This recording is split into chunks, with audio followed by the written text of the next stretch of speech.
आकाशवाणी गोरखपुर से भोजपुरी समाचार।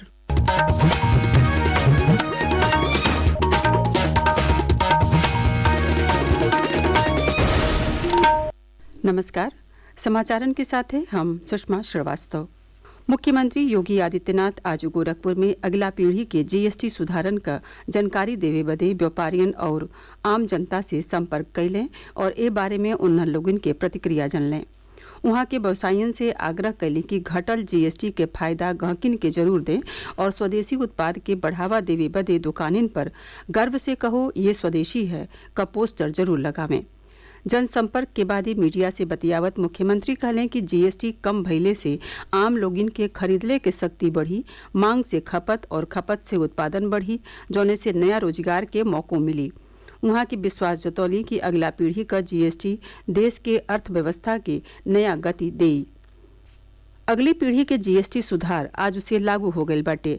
नया कर ढांचा में जीएसटी परिषद अप्रत्यक्ष कर प्रणाली के 5%, 12%, 18% और 28% के 4 स्तर के संरचना से सरल बना के 5% और 18% वाले 2 स्तरीय संरचना में बदल देले हुए। इस सुधार कई गो सामान और सेवा पर टैक्स कम कई के नागरिकन के प्रत्यक्ष राहत देवे बदे प्रतिबद्ध बाटे। एगो रिपोर्ट।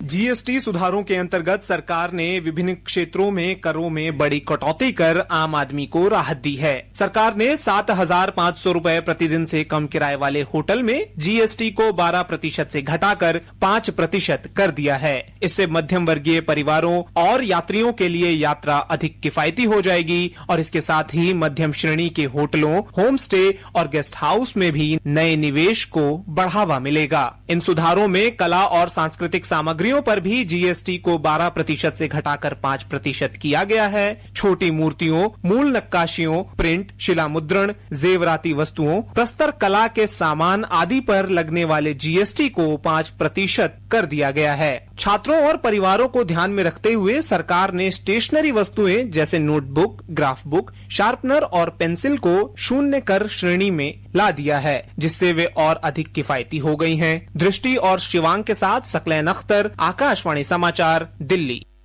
सेवा और सुशासन अर्थात जन सेवा और सुशासन के मंत्र से प्रेरित होकर प्रधानमंत्री नरेंद्र मोदी के अगुवाई में सरकार बदलाव और विकास बदे अथक प्रयास कर रहल हुए।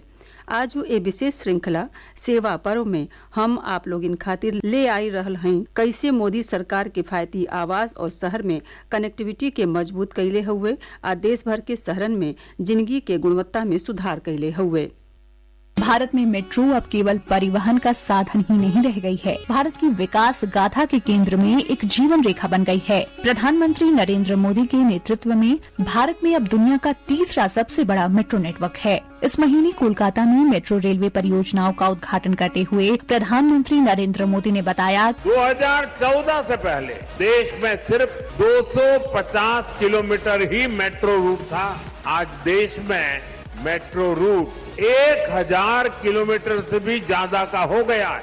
ये सारे काम ईज ऑफ ट्रैवल को बढ़ाने वाले हैं, साथ ही 21वीं सदी के भारत को 21वीं सदी के ट्रांसपोर्ट सिस्टम की भी जरूरत है। यात्रियों को मेट्रो सुविधाएं प्रदान करने से लेकर लोगों को आवास आवंटित करने तक सरकार शहरी क्षेत्रों में जीवन स्तर में सुधार ला रही है और जीवन को सुगम बनाने के अपने लक्ष्य को पूरा कर रही है। समाचार कक्ष से मैं आकर्षिता सिंह। शारदीय नवरात्र पर्व के आज से शुभारंभ हो गये हुए। नवरात्र के पहला दिन ने आज श्रद्धालु माँ भगवती के पहला स्वरूप शैलपुत्री के पूजा आराधना कर रहल हुए। प्रदेश भर के दुर्गा मंदिरन और शक्तिपीठन में श्रद्धालुअन के भारी भीड़ बाटे। श्रद्धालु माता के जयकारा लगा रहल हुए और पुरहर विधि विधान से पूजा पाठ कर रहल हुए।